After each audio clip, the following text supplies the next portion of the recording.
posted on the Special Services website on March 27, 2026. Roll call. Frank DiMarco. Here. Jim Jefferson. Here. Joanne Gatinelli. Here. Peter Matter. Here. Dennis McNulty. Here. I'd like to motion to open nominations for chairperson. So made. Second. Roll call. Mr. DiMarco. Yes. Mr. Jefferson. Yes. Ms. Gatinelli. Yes. Mr. Matter. Yes. Mr. McNulty. Yes. The Secretary of the Board of School Estimate requests nominations for the position of chairperson. I'd like to nominate Frank DiMarco. Second. Any other nominations? No? Motion to close nominations? So made. Second. Mr. DiMarco? Yes. Mr. Jefferson? Yes. Ms. Gatinelli? Yes. Ms. Matter? Yes. Mr. McNulty? Yes. I'd like to file a motion to elect Frank DiMarco as chairperson. So made. Second. Mr. DiMarco? Abstain. Mr. Jefferson? Yes. Ms. Gatinelli? Yes. Ms. Matter? Yes. Mr. McNulty? Yes. Okay, thank you. First order of business for me, news, motion to approve the minutes from April 2nd, 2025. So made. Second. I have a motion and a second. Question, roll call. Mr. DiMarco? Yes. Mr. Jefferson? Yes. Ms. Gatinelli? Yes. Ms. Matter? Yes. Mr. McNulty? Yes. Motion passes, the minutes are adopted. Next, I would like to introduce Mr. Dundee, Superintendent, for his presentation. Good evening. So my portion of the presentation is the handout that I put out there. I'm not going to go through all this component. Some of it was from last year, but I do want to talk about some of the steps that GCSSSD has taken and the steps that we're going in since we met last year for this proposed meeting. So the programs that we have listed under our Schools for Neurodiversity, that piece hasn't changed. Some of the inner workings of those programs, the dynamics have changed, and I'll go through those in a little bit. On page 2, a brief SWOT analysis. Instead of going to the strengths and looking at those areas first, I just want to look at some of the threats that still stand out in front of us as a district. Again, we were always a diversity of the state aid for the districts and the sending districts. So when state aid is impacted, unfortunately, that makes determinations in those districts of whether they can send students out of district placements to our schools. So again, those budget lines of other school districts in our county and beyond impact whether students are sent. There's also federal grant that impact our special projects programs, especially our migrant education. We're always watching the federal money and see whether that will be renewed. So far, our special projects of migrant is intact and in good shape. No money has been taken away from them.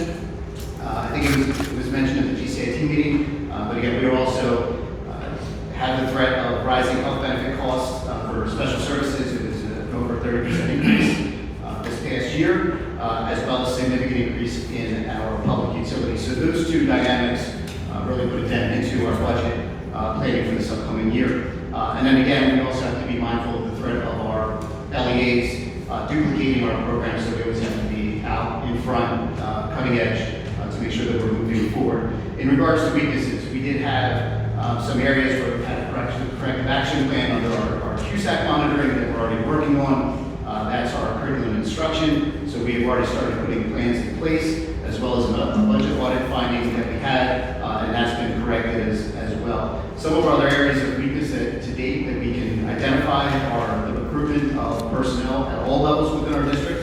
Again, the curricular initiatives that I mentioned earlier, making sure that they're aligned to state standards. It does give us a good chance to start over. And again, we already started working on that with committee work. Again, student teaching, we're still looking for partnerships to continue to send us student teachers so that we can develop more educators in the field of special education. So that is ongoing. And again, some of our litigation costs that keep hanging over our head due to past practices is continuing to be a cleanup. As you can see at the end there, the asterisk next to it is indicating progress areas where we're moving in a positive direction. And now for our opportunities that we are excited about. We are looking to continue our partnership with all county entities and a shared partnership to make sure that we're reviewing our resources. What can we look at in regards to our finances and personnel? We've relied on this group, and again, we're very thankful and grateful for all that has been given to us. We started this year our auditory disabilities program at Logan Township schools. It's been a success. Our students are now included and integrated in Logan Township at the elementary level, and currently at GCIT GCIT. We're continuing to look to expand that program for our high schoolers to continue to give them more opportunities to be included in the regular setting. Again, our relationship now that the Gloucester County Housing Authority has put the independent living community apartment complex up. There's people obviously in there, residents. We're continuing to work with the personnel there to not only get opportunities for employment, but also look for our students for future opportunities for living opportunities in the future for them. Some of the other things that we are doing is we had our expansion of our OT-PT clinic through the Rowan School of Medicine. We're looking to add speech therapy services to add even yet another dynamic. Our numbers continue to grow each month from when we first started that a little over a year ago. And now again, we're looking to add speech therapy into that mix. We, through the efforts of Mr. Retzbach and our education, at one of our prior meetings, we had increased our tuition rates. We saw that we were on the lower side in some of our tuition costs, so we made those adjustments in all of our program areas to continue not only stay competitive, but again, be fair to some of our neighboring districts that send kids to us. We're continuing to look at our expansion of our transition programs, and we have just recently gone into a partnership with a staffing agency. One of the issues that we were having as part of our weakness is filling the void of paraprofessionals and one-on-one aides. This outside partnership with an agency that we're under contract is going to give us one-on-ones, one-on-one aides, which now gives us the opportunity to bring more students in. So what it will do is greatly reduce the wait list that we have, that we're waiting for those individuals. So it gives us a bridge to assess the students once they're in the door, but it allows us to open up our numbers even more in regards to enrollment. And again, the other piece of that is not only looking at tuition, not only looking at bridging the gap. The third entity of that was developing classrooms and programs that they charge a different tuition rate, but also meet the needs of the students and the demands of the districts. So we've now gone back and looked at creating new opportunities in that area of new programs, which will bring in more students and different revenue sources as well. Our strengths this year, in addition to the things I mentioned, other opportunities, we are continuing to work on our curricular initiatives that are focused on vocational and daily living skills. We are introducing new vocational shops, one being more of a thrift shop to help our students get ready for the next step of employment. We've spent the last year we were 41 students short from where we are now. We've spent the whole year looking at an admissions team and an admissions process. I'm happy to say that we are up 41 students from when we met last year and continuing to grow. As I alluded to earlier with the opportunities, that's going to give us, with the one-to-one aids, that'll give us the opportunity to open up even more. Our goal next year is 540. We're currently at 531, but we would like to expand that number even more for our current enrollment. Our collaboration with our districts has been solid. Again, the OT-PT clinic continues to make strides. This past fall, we entered into our first year of the Adult Miracle League, which was a huge success. We're going to continue to do that for next fall, and that's the students outside of the realm. Thank you for all the commissioners that continue not only support that, but come and be there for opening days. Our spring Miracle League is right around the corner, so that's our student age level for Miracle League, so we're excited about that as well.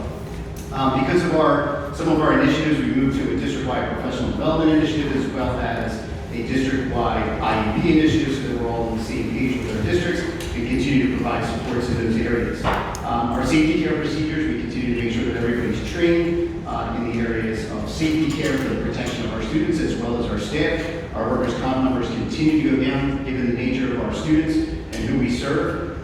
It's amazing that continues to work, and that's all through training from our intervention specialists as well as collaboration with our staff and administration. Our student activities, not only did I mention Miracle League, but we are involved in New Jersey Special Olympics. We just wrapped up our bowling and basketball seasons with much success. In addition to that, we are proud to announce that we did find a resolution settlement with our union of a contract.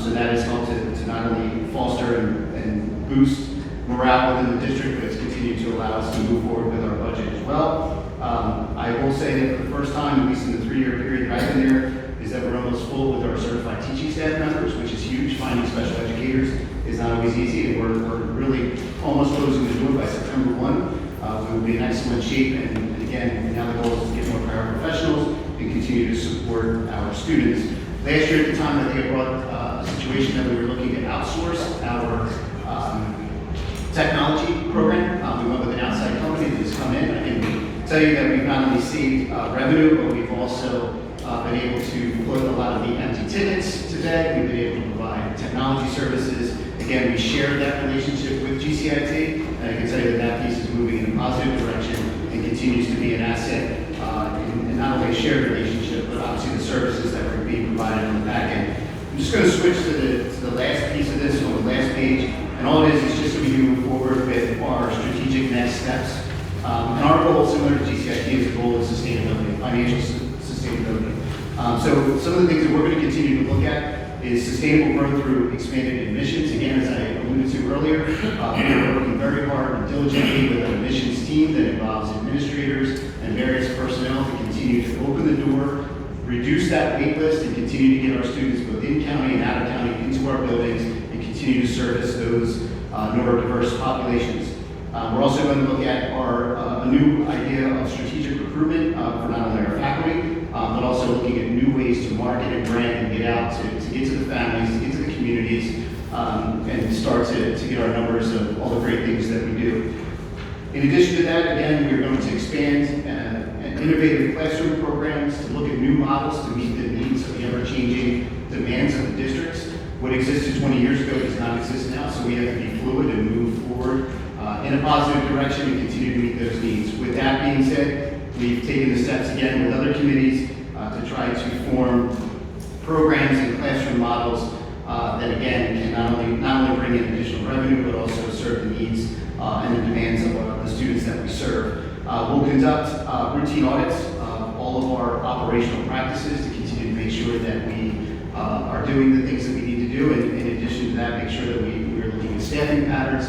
What do we need as we move forward? We're looking at more of BCBAs and other people that are looking at behaviors as the population's changed. Instead of staying stagnant and just looking at certain faculty members, we're now going to look at a different way to make sure that with our faculty, that we're meeting the needs and putting the right people in front of our children every day. And again, we're going to continue to evaluate shared service models.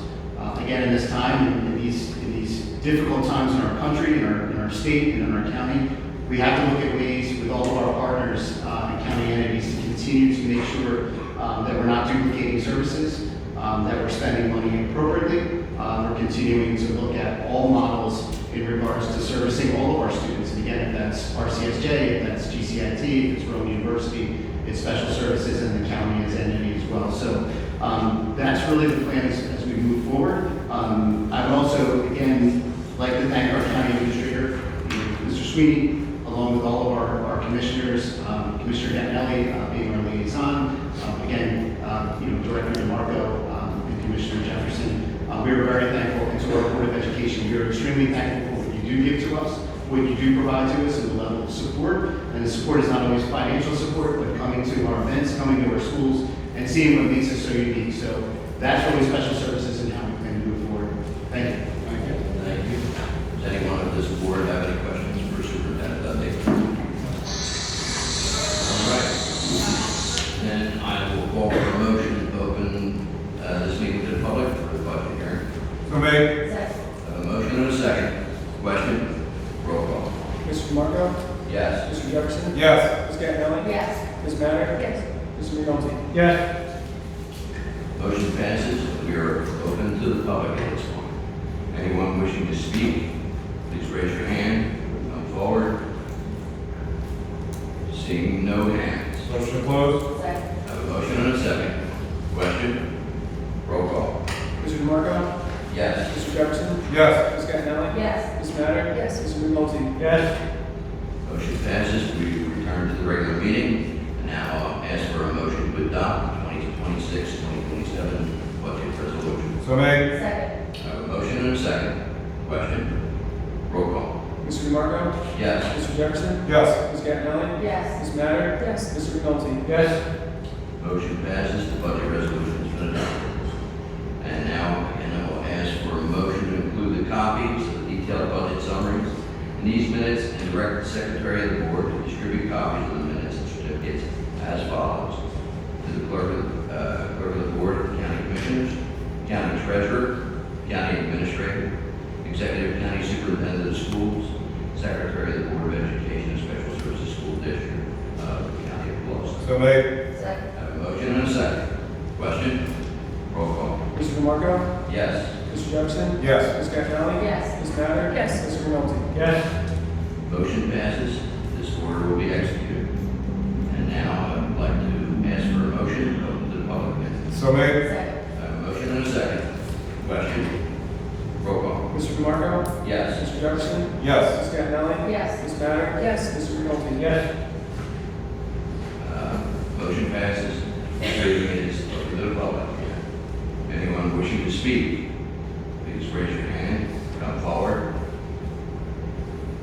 Seeing no hands. Motion to close. Second. I have a motion and a second. Question? Roll call. Mr. DiMarco? Yes. Mr. Jefferson? Yes. Ms. Cagnelli? Yes. Ms. Matter? Yes. Mr. McNulty? Yes. Motion passes and we'll return to the regular meeting. Before I call for a motion to adjourn, anybody from this board have anything to add? Okay, that being said, I'll call for a motion to adjourn. So made. I have a motion and a second. Question? Roll call. Mr. DiMarco? Yes. Mr. Jefferson? Yes. Ms. Cagnelli? Yes. Ms. Matter? Yes. Mr. McNulty? Yes. Motion passes.